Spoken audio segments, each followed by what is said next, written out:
Hi everyone, welcome. My name is Angela Molina. I'm the course commissioner here at SitePoint.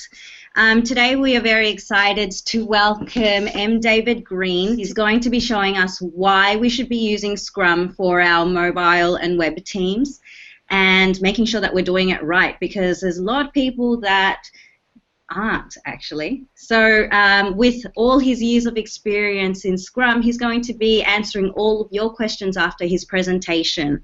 So we're really excited to have him on board because he's also the author of Scrum Novice to Ninja, which is available at sitepoint.com premium. So without any further ado.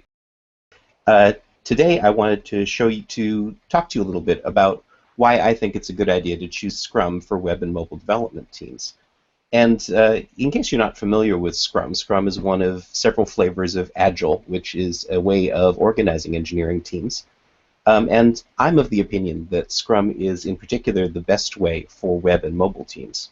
Anyway, folks, as I was saying, I believe that Scrum is the best approach for web and mobile development teams. And in fact, I think that's why Scrum has been catching on lately, because web and mobile development has become more and more important to engineering teams.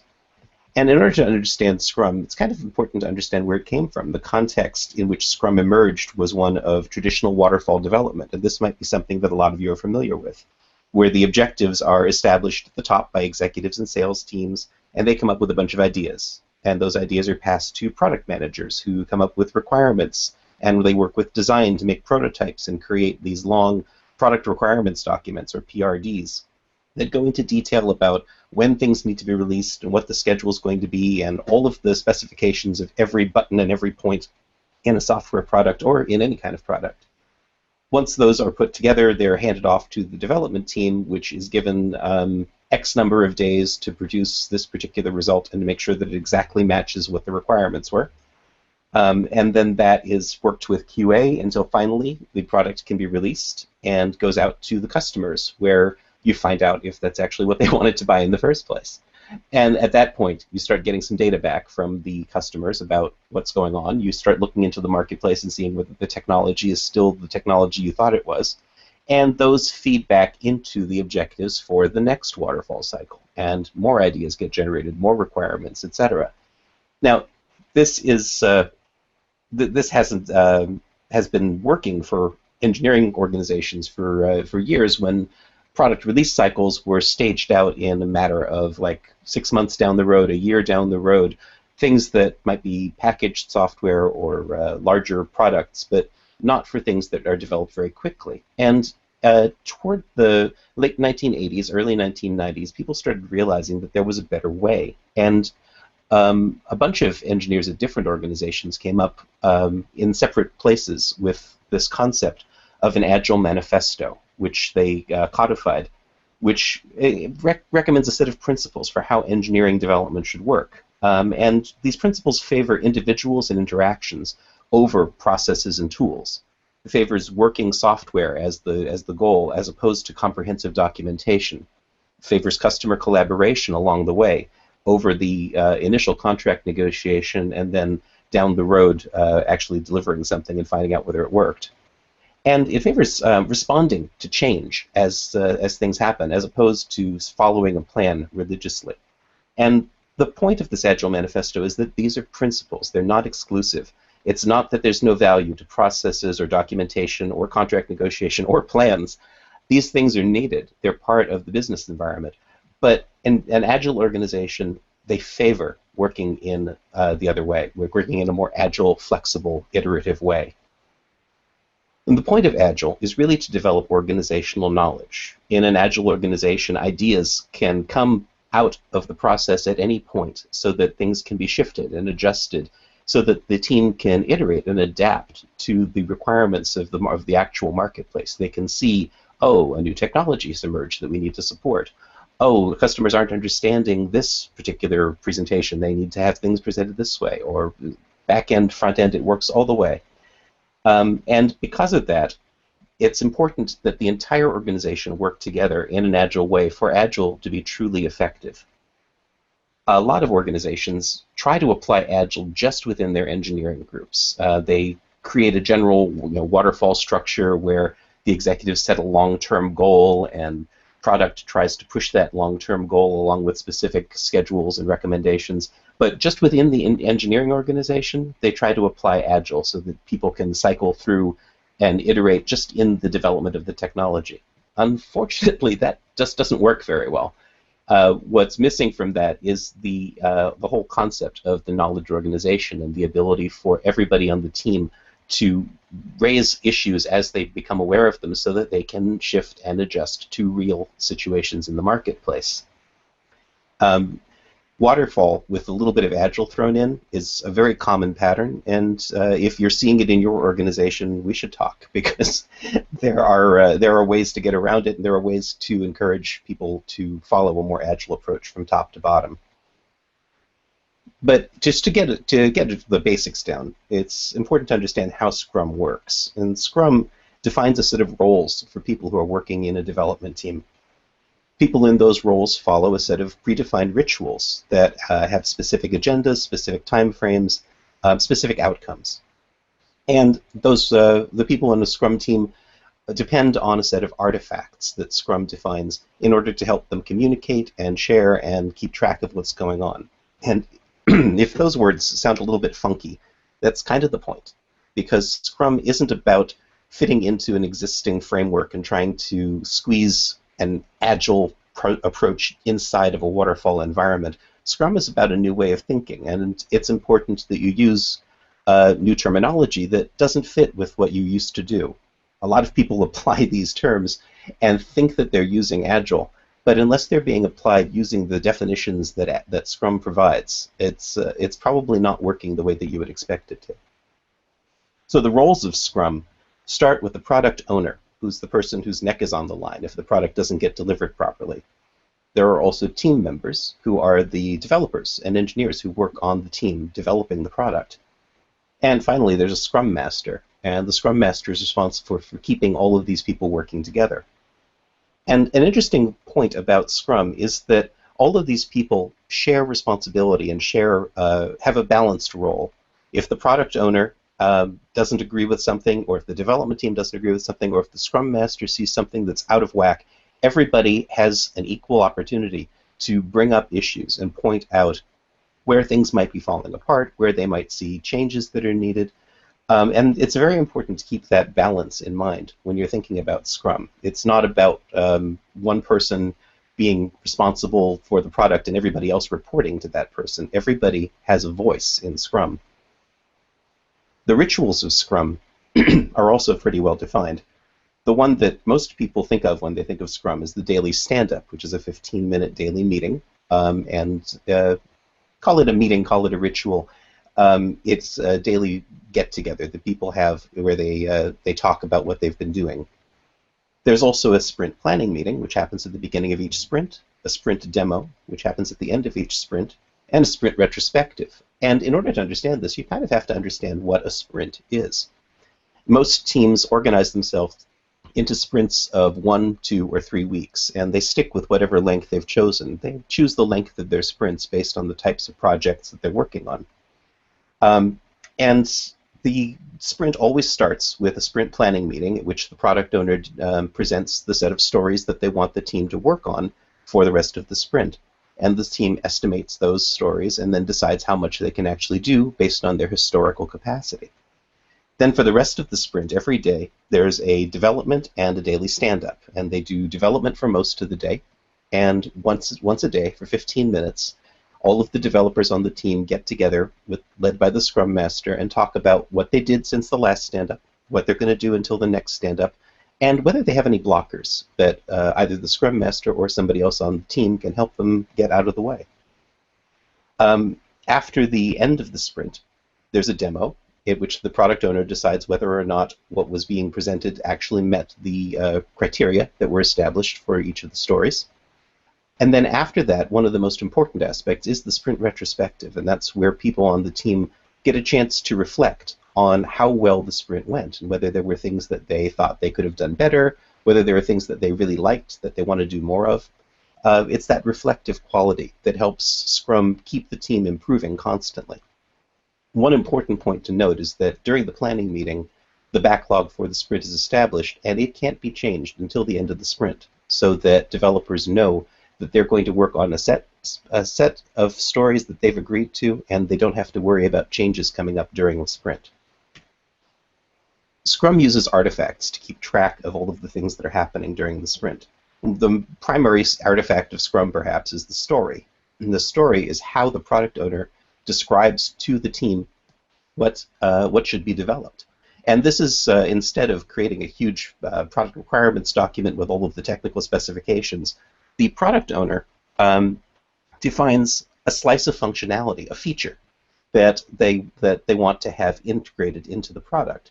And the typical way that these are described is as a something, I want to something, so that something. So for example, as a logged in user, I want to be able to use a credit card so that I can pay without using my PayPal account.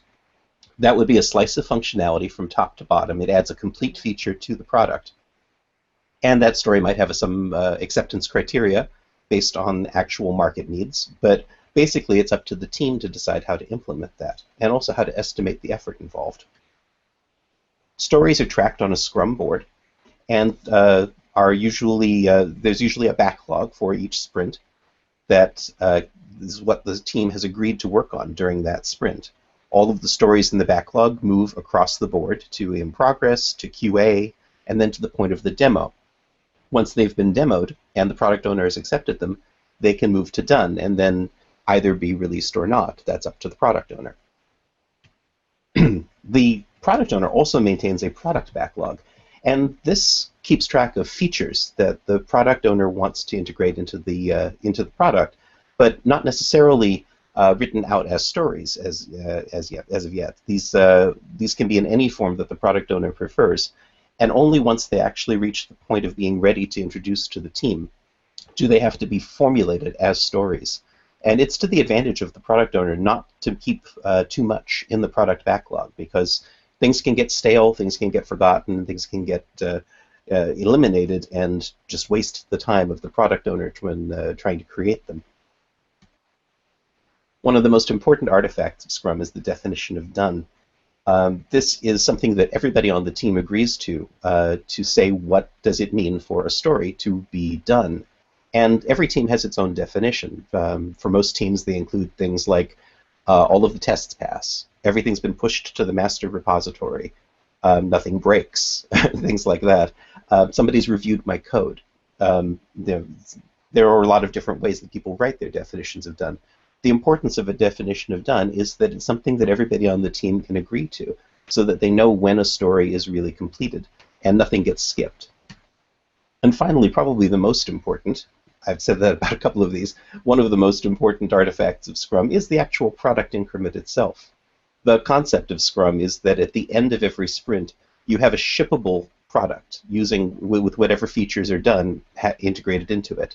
It doesn't mean that you have to ship at the end of every sprint, but it does mean that at the end of every sprint, the increment of the product needs to be in a state that it could be shipped if product decides to ship it. So the question is, why is that really such a good system for web and mobile development? And I'm of the opinion that web and mobile development has really pushed the popularity of Scrum because it's so efficient for the type of work that web and mobile developers are trying to accomplish in the marketplace. And one of these reasons is that web and mobile development requires short release cycles. It's unusual for a website to go up and just not change for a long time. Features are constantly being added, changes are happening that need to be adjusted for, and the web and mobile environments in particular encourage developing places that people come back to frequently, and they expect to see things updated. Otherwise, why would they bother to come back? With Scrum, there's a discipline that's created on the team to craft specific and concrete stories that can fit within a single sprint and be completed. That supports this notion of short release cycles. Another thing about the mobile and web development environment is that distribution platforms are changing constantly.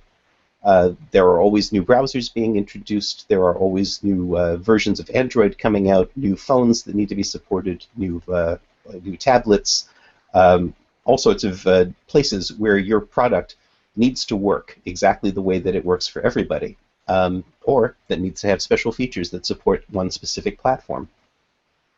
Scrum encourages teams to think about their product development not as a monolithic thing that has to be delivered at the end of a huge cycle, but to work in small slices of functionality that go from top to bottom for the entire product. They include the front end, they include the back end, they include the data layer, everything that's involved in getting a feature from idea into the actual product in a product increment that can be released. Web and mobile development both exist in an environment of evolving languages, tools, and techniques. And I can tell you, as somebody who's been an engineer for at least the last decade, it's not something that stands still.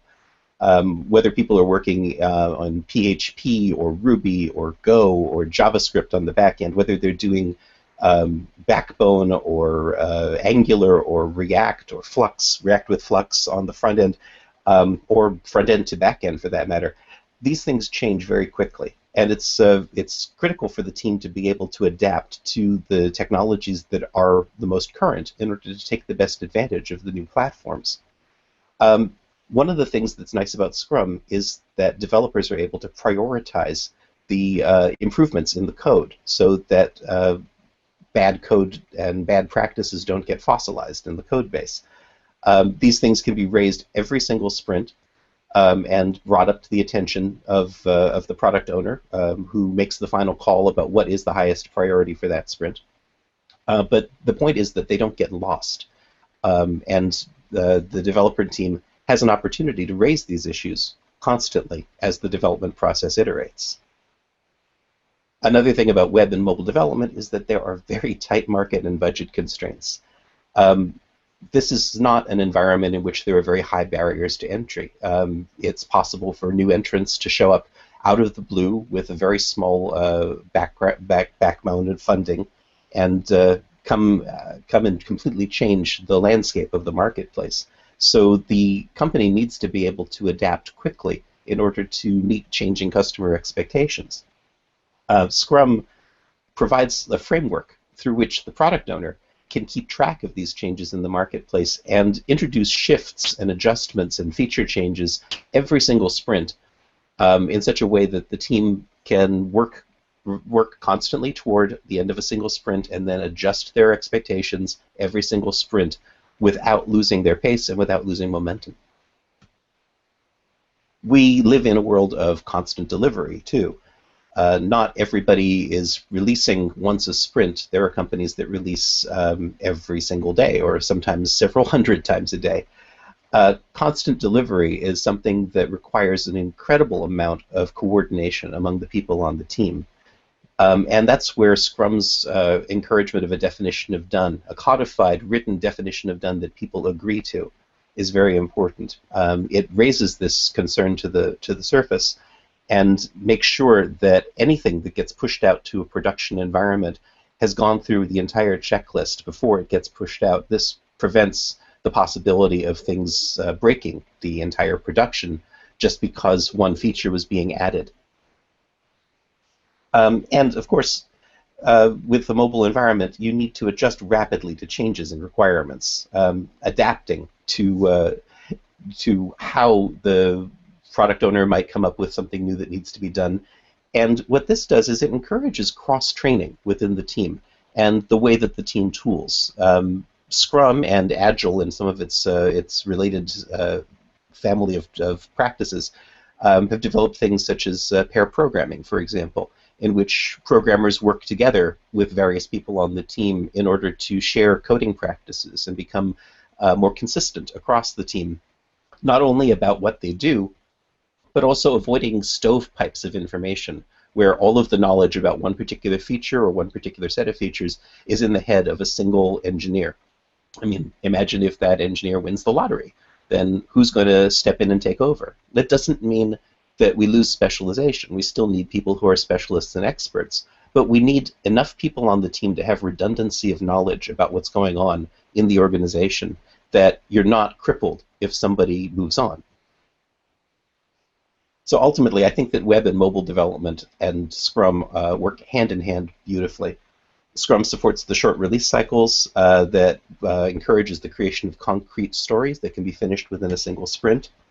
It allows you to create slices of functionality that support different platforms easily and that work from top to bottom across the entire product. Scrum allows you to prioritize developer chores as well so that they don't get lost while the push toward something down the road is coming. Scrum allows the product owner to shift the direction of development to react to real changes in the marketplace or to actual user feedback. Scrum surfaces the importance of a clear definition of done, which makes releases safer and improves consistency across the team. And Scrum, because of the flexibility that happens at these interfaces between sprints, encourages the team to develop better tooling and better cross-training to improve the consistency of the way that the teams work together. And in a nutshell, that's why I think that Scrum is a particularly useful practice for web and mobile teams. And that's why I got drawn into it myself. I was an engineer. I saw my fellow engineers suffering under various practices.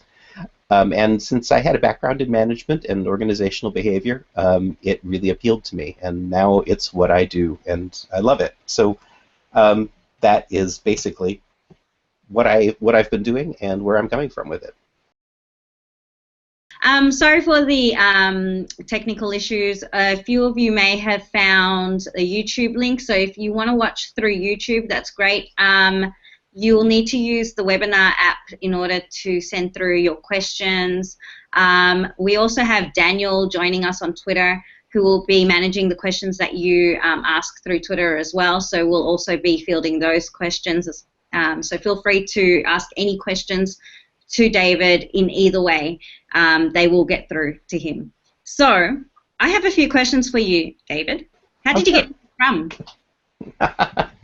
Well, honestly, I've spent most of the last 8 or 9 years working as a front-end engineer myself on teams that were involved in Scrum, and I did the calculations. I think I've spent more than 10,000 hours working on Scrum teams now. When it was introduced to me, I was an engineer just working on a team and looking at the way that people were, the sort of dysfunctional way that people were trying to get from product requirement documents out to releases. And I happened to be working on a web development team at the time. And as Scrum was introduced, it's just kind of a light opened up, and it was like, this is something I really want to learn more about. It appealed to my interest in like the anthropology, the ethnography of working in web development, while at the same time I was seeing coworkers who were having difficulty sharing information, were having difficulty communicating, were arguing and grumbling about things but not able to raise them. I saw them able to bring these things to the surface and have them make a difference in an organization. And I wanted to be a part of that. Mm-hmm. So how did you end up learning about it then? What ways? Did you join a class? Did you join a workshop? How did you get into it? So I've been in a couple of companies that have brought in trainers where they've trained the team on Scrum, and I've tended to kind of corner those trainers at the end of the training and just pick their brains on things. Ultimately, I've also joined a bunch of meetup groups and such that go and discuss this. I listen to podcasts. This Agile Life, for example. And I've gone out and done a lot of research on it and learned from my own practices. And I've done a lot of writing about it as well, which is great because it gives people who are involved in Scrum the opportunity to contact me and get into a dialogue. And it's always great to have your colleagues talking with you about what you've been reading, what you've been writing about. So it's, I wouldn't say self-taught, but I would say I've gained the benefit of exposure to a lot of hands-on practice as well as a lot of exposure to training. Excellent. So I did a quick poll while you were presenting, and it shows that 56% of our audience are actually new to Scrum, whereas the remaining 44 have worked with Scrum. So for those that are new, would you recommend also doing the same things, listening to podcasts, tracking down Scrum trainers, or do you Well, have further advice for them? well, so there's this book. I um, can say that. yeah, no, I did just publish a book with SitePoint called Scrum Novice to Ninja, which is a good introduction to Scrum and how it works. And what I was hoping that it would be something that somebody who had no experience at all with Scrum would be able to pick up and read, and ideally give to their management, so that people could see what the benefits of Scrum are and how it works in a practical environment. And I tried to take sort of a narrative approach to it so that it didn't feel off-putting and it wasn't just technical terminology, but it showed real examples of how people work with Scrum and why it's effective in different contexts. But in addition to that, I would never encourage any company to adopt Scrum without actually bringing on a trained Scrum trainer to take the entire development team off-site, away from their work, for a minimum of 2 days to go and learn about Scrum. It's not something that can be taught in a half hour or in an afternoon, and it's not something that can be taught effectively if people are checking their phones or checking their repos or working on their code. It needs to be done in an environment removed from the company and trained by somebody who is not in the company themselves. It's important to have somebody who has an objective external perspective on what's happening in the company. Right, right. That's really interesting. I wonder, I'll just let this question sit with the audience. Is that the way that you've come across Scrum? Is that how you've learned how to Scrum? Feel free to answer in the chat, and I'll have a look at that later. So talking about projects and teams earlier, I know you've mentioned that you've worked on your book, but has there ever been another time in a project or a team where you've utilized Scrum that you've been really proud of the way that it has been used? Yeah, actually, there have been a number of them, and it's just a series of wins when Scrum is actually applied correctly.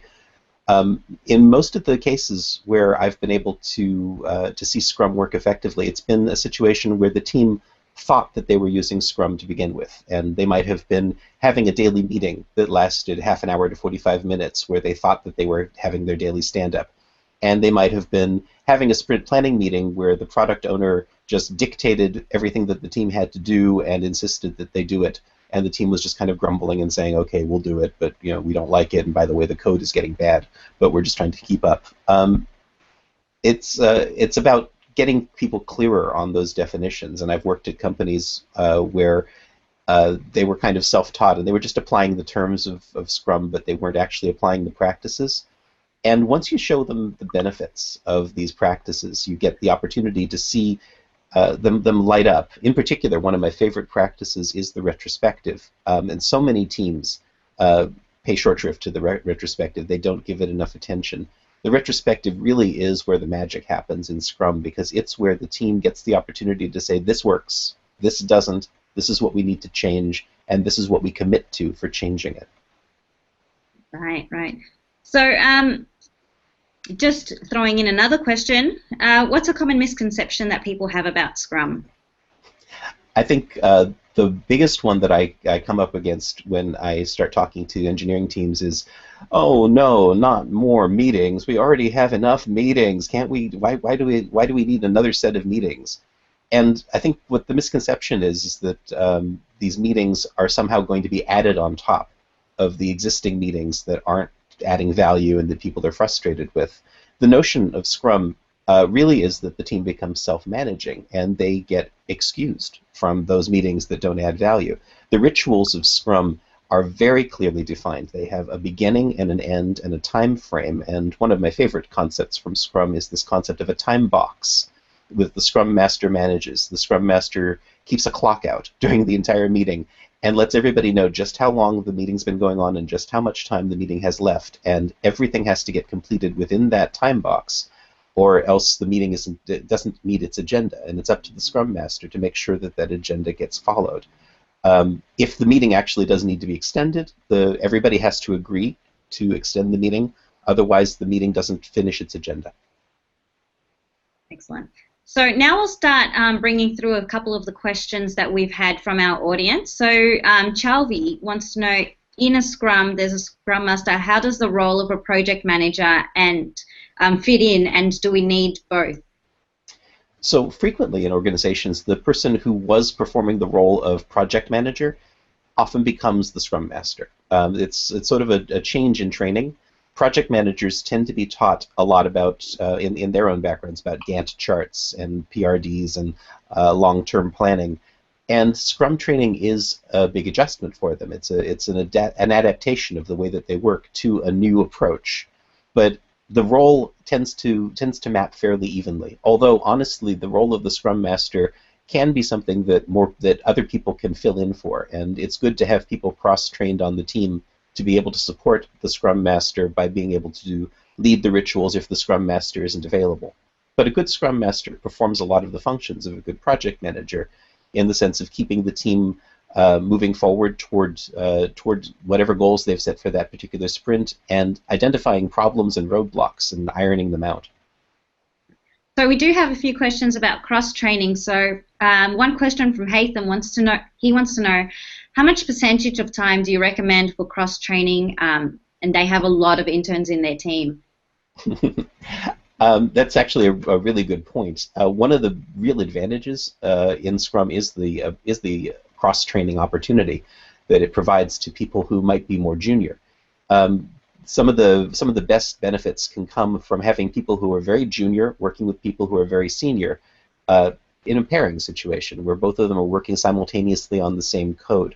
And that way the junior person gets a chance to see how the senior person would work on a specific problem and how to solve it, and get up to speed very quickly. Many teams use pair programming as their form of cross-training, well, a combination of pair programming and code reviews. And that ends up being the majority of the time that they work. I don't like to think of cross-training as something that sits outside of the development role. Cross-training should be integrated into the way that the team works. It shouldn't be about, I'm going to go off and I'm going to learn how to do this DevOps thing, and then I'm going to come back and I'm going to know it. Because what's really valuable is the institutional knowledge, the organization growing as a team and knowing how it does things, rather than knowing the generic concepts. Interesting. So that kind of leads on to Mark's question, which is, I'd be interested in hearing more about tension between cross-functional team members and individual team members and their expertise. How much expertise is too much? And is that healthy for a team? Is there any way that you can measure that? So expertise is one thing, but stovepiped knowledge is another thing. I do believe that it's very important. We're engineers. My own specialization as an engineer, I love JavaScript. I love the front end. HTML and CSS. If I can solve a CSS problem and get a cross-browser thing working, it just I get a little tickle inside. So I mean, that's my specialization. But the expertise that I have is something that can be shared with other people. So if I'm working with a PHP developer, I might work with him on the PHP code that he's developing for the back end and learn how the templating applies to the HTML document that I have. And then the next day he may be working with me on a story that involves optimizing the layout of a form using whatever SAS or whatever we happen to be using at the time. We both benefit from it. He doesn't become an expert in SAS, and I don't become an expert in PHP. But we both share the context so that we know how we're working together, and the next time a story comes up that we need to estimate, we have a better sense of what might be involved. Okay, so we have a question from Stefan. He wants to know, David, you mentioned the retrospective meetings are very important. Can you explain silent writing, please? Silent writing is one approach, I believe, to how retrospectives are handled. One of the things about retrospectives is they're very creative, and I've seen teams come up with all sorts of games and practices to encourage group participation in a retrospective. Silent writing isn't one that I'm particularly familiar with, actually. But some of the things that I've seen people do involve, like, everybody gets a stack of Post-it notes, and they write down the things that they think are the most critical learnings from the past sprint. They might write the ones that they think are positive on yellow sticky notes and negative on pink sticky notes. And then after that happens, they go up onto a board, and everybody puts them into columns based on which ones get grouped together. And the team agrees to either adopt or change practices based on which column has the most sticky notes. So there are a lot of ways that people run retrospectives, and it's up to the team to decide what's going to work best for them. Excellent. So we do have a few questions about Scrum and Kanban and the differences between the two. So we have Lucien, who is asking how many people are supposed to be in a team that applies Scrum but not Kanban? So that's a controversial question, actually, and there are teams that prefer Kanban and teams that prefer Scrum. I'm actually a hybrid person, but I don't prefer Scrumban, which is one of the terms that people have come up with for a hybrid between those two. Briefly, Kanban is very much like Scrum, except that it doesn't have the cyclical sprints, and it doesn't have and it adds the concept of work in progress. So with Scrum, you're limiting the number of stories that you work on for a sprint and the number of points that you take on during a sprint. With Kanban, you have a constant flow of stories, but you never have more than a certain number of points worth of stories or a certain number of concurrent stories happening at the same time. I personally have seen this work the best, where a team of like 5 to 9 engineers are working together, and they follow a Scrum practice. But they rely on QA and designers and DevOps and people like that who are working more in a Kanban approach, where the designers are constantly able to cycle through a set of stories that come to them as they come through. And they act as a resource for the team. Similarly, QA acts as a resource for the team, cycling through and keeping the amount of work in progress consistent, while the rest of the team works in a Scrum approach. Okay, interesting. So Kevin wants to know about using Scrum and Agile within an agency with designers working on multiple clients, but each one of those clients have separate dev teams. How does that work? Well, actually, the approach that I just described is one of the reasons why I think that's the best way to do this. Designers frequently are called upon to keep track of the requirements of many clients simultaneously, whereas each client might have a development team that's working exclusively on their product. With a designer, you can say, you're going to work on this, and then next you're going to work on that, and you just keep the amount of work in progress that the designers are working on consistent. And that way they can support multiple teams simultaneously, switching from one story, one client to another client, but without having to keep track of multiple clients simultaneously. And this avoids the situation where a designer is trying to juggle 3 different teams with 3 different set of design requirements and trying to do all of those stories at the same time. Right.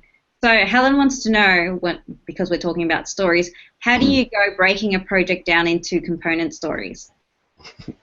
It's challenging. Honestly, it's probably one of the most challenging aspects of Scrum, and the sign of a mature Scrum team that's working well together is that the product owner is able to write stories that fit consistently within the bounds of a single sprint and don't get extended beyond, and don't basically they've worked together long enough that the product owner and the team can figure out how much functionality, what that slice of functionality is that's going to fit within a single sprint.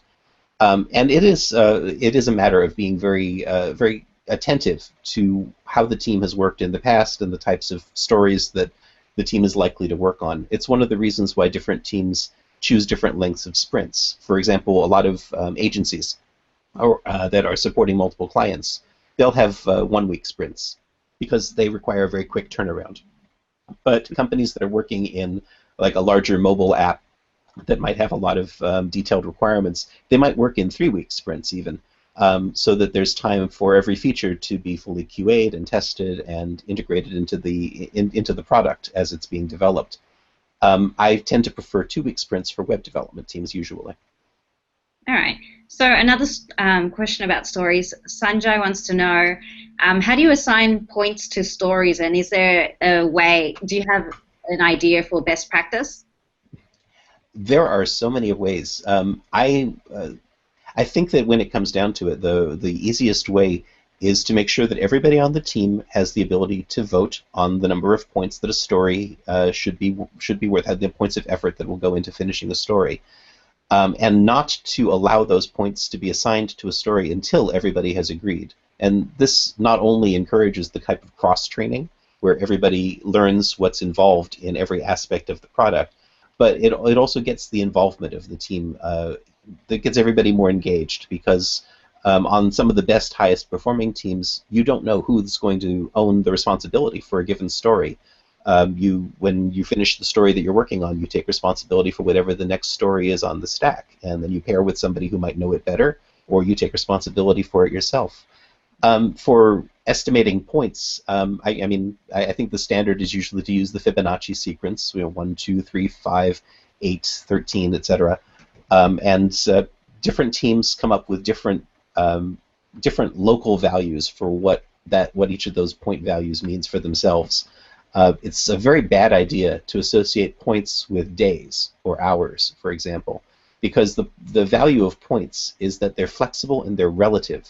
Points show you how much bigger this story is than that other story that you worked on, but it has nothing to do with how long it takes to do a story. Right. Okay, so I've got two questions here. One is from Chalvi and the other is from Mark. They're both talking about stories. They're both asking about stories. So I'll start with Mark. Sprint-capable stories versus epic stories. Is there room for both in a Scrum team? I think so. And the point of the epic stories, I believe, is that should be something that's owned by the product owner. And the product owner should be taking responsibility for breaking those epics into stories that the team can handle within the length of a sprint.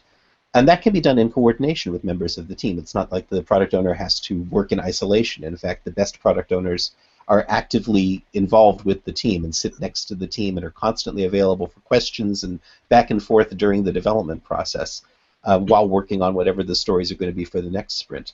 But the point of that is that the stories have to fit within a sprint, or the product owner has to cut them down so that they do fit within a sprint. It's a challenge for a product owner to be able to work that way, and as they get better at it, it improves with time.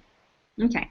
So Chalvi had a similar question where he was asking about stories and points and allocation. So I'll read the entire question. For a story, what is the normal story point? The smallest is 2. What is the maximum story point that can be assigned to a story? Entirely depends on your team. It's completely subjective to the team.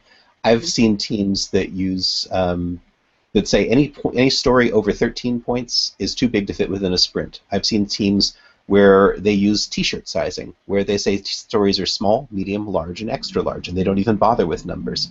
The point of the point of points is not to worry about what the numbers are, or not to compare your numbers to another team, because your numbers and another team's numbers for points are not going to have anything to do with each other. It's just to get relative sizing, and it's all about the degree of granularity that a team needs. And most of the teams that I've worked on, they tend to say that the smallest story is a 0-point story, and the largest story is a 13-point story, and all of the other stories fit somewhere in between there. And then anything that's going to be like a 20-point story or higher, that's too big, and the product owner needs to take it back and cut it into smaller pieces. Mm-hmm.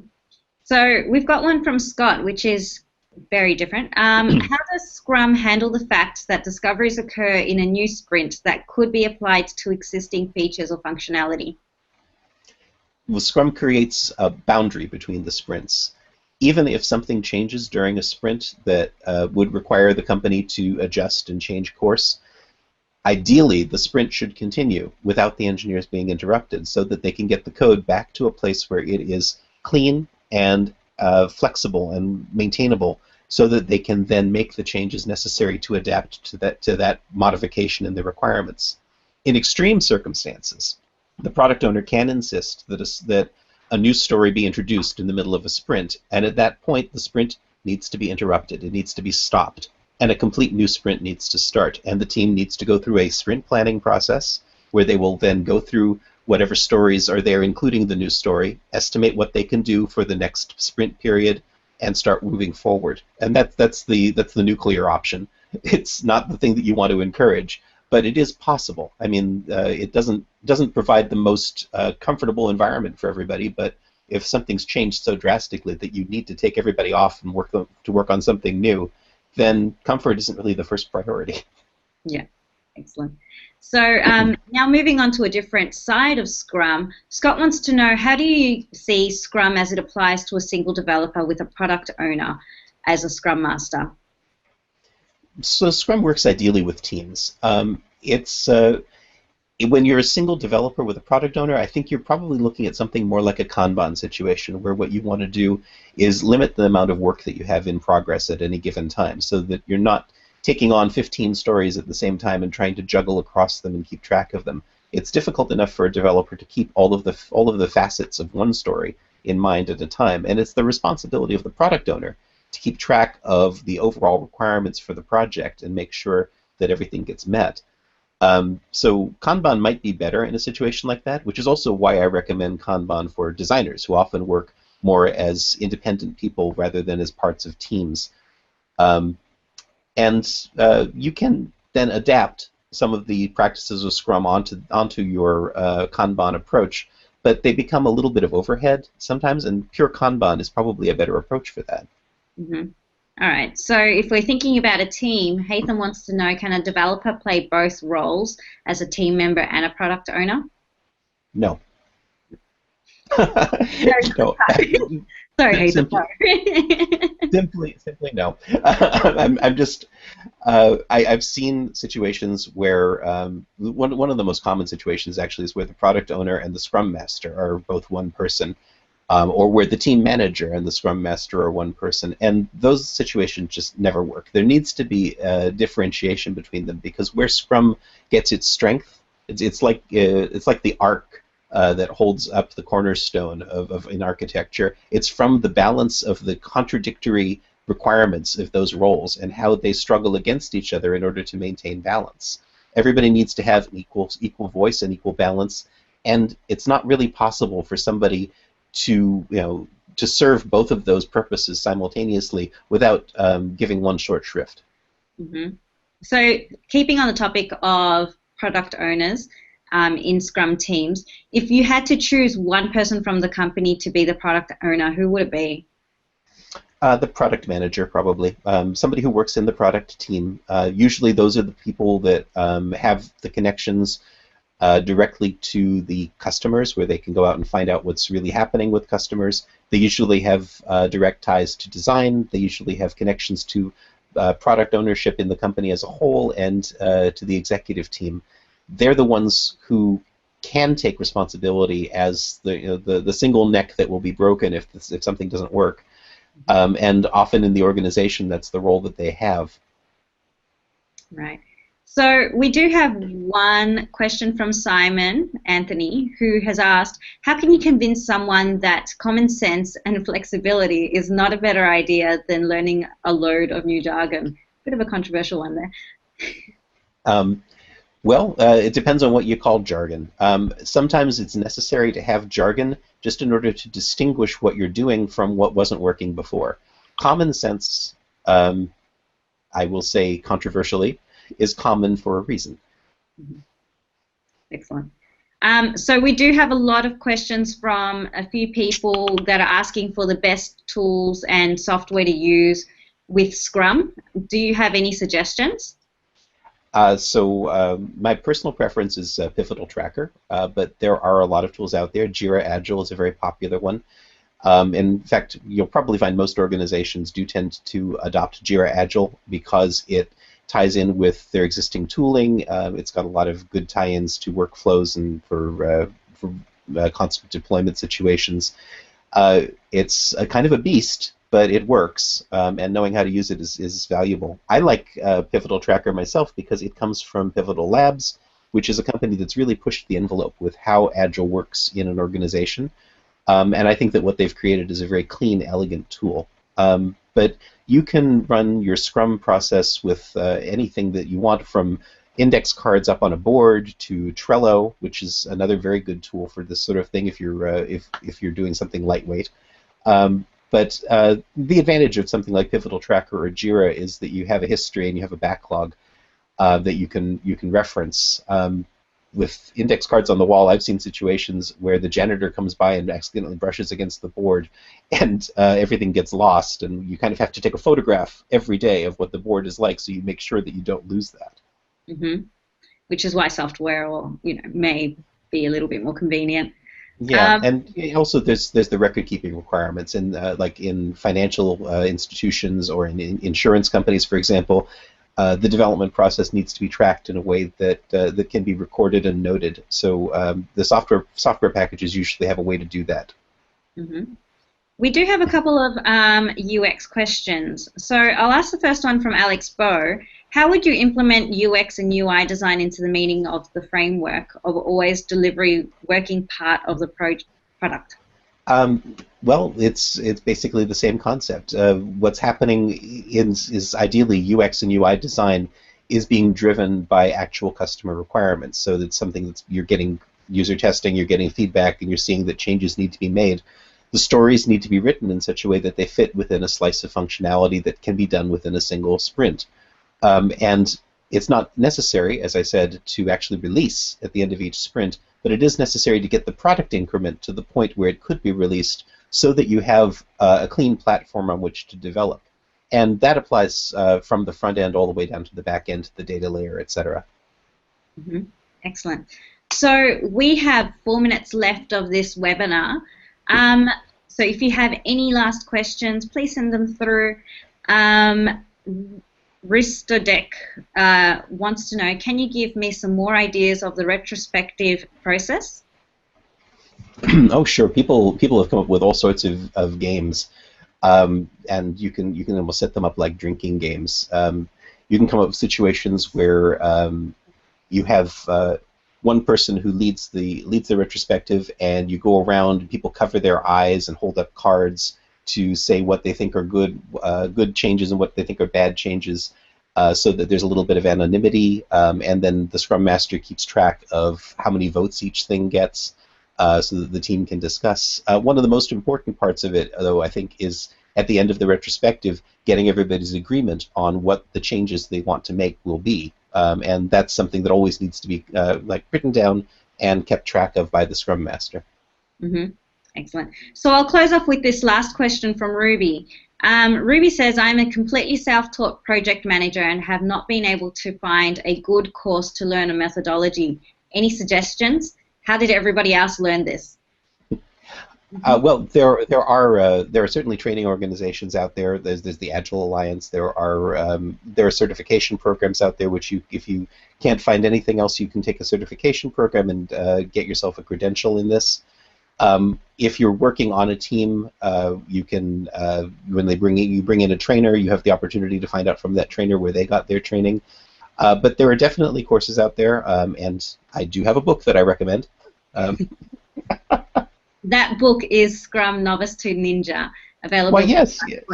Yes, Really? Angela, it's available from SitePoint and from O'Reilly and from Amazon. And if you get a SitePoint Premium subscription, I think you can download it for free, right? Yeah, you can definitely. Mm-hmm. So it's 8:59. We've been on for an hour. Thank you very much, David, for joining us today. So, as mentioned earlier, and this is the last plug for the book, Scrum Novice to Ninja. You'll find it on SitePoint Premium. If you go type it into Google, you'll find it. And if you are a premium member, you can download it for free.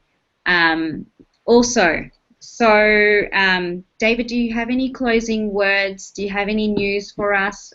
Well, you can find me at agilethatworks.com, which is the service that I provide where I go out and I help coach organizations that are starting their own Agile process.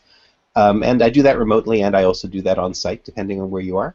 If you contact me there, I might be able to come up with a deal for you on some of my Scrum template books as well.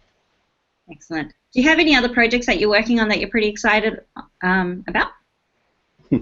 Well, I just finished a JavaScript course for SitePoint as well, which I'm really pleased to see how it's doing so well. It's intermediate JavaScript for developers and followed up on my beginning JavaScript for developers course. And I'm looking forward to starting probably the advanced one fairly soon. Right, thank you very much for joining us and sending us all your questions and participating in the chat. It's been very, very busy. We had 993 registrants for this webinar, so this has been a very big number and a very big success for us. So thank you very much, David, for taking on this webinar. Obviously, it's a big topic, and we are all very excited that you had come and participated. Awesome. I'm so excited that everybody showed up. Thank you so much. I want to hear from you, and I want to hear back from you about what you thought about this as well. Excellent. So you can reach us on Twitter. You can find us at sitepoint.com. Give us feedback. We will be sending you a link of this webinar once it's edited, and the slides will become available. So for all that have registered, you will be getting that email in a few days. Okay? Excellent. So thank you once again for joining us, and we'll catch you at the next webinar. See ya. Thanks, Angela.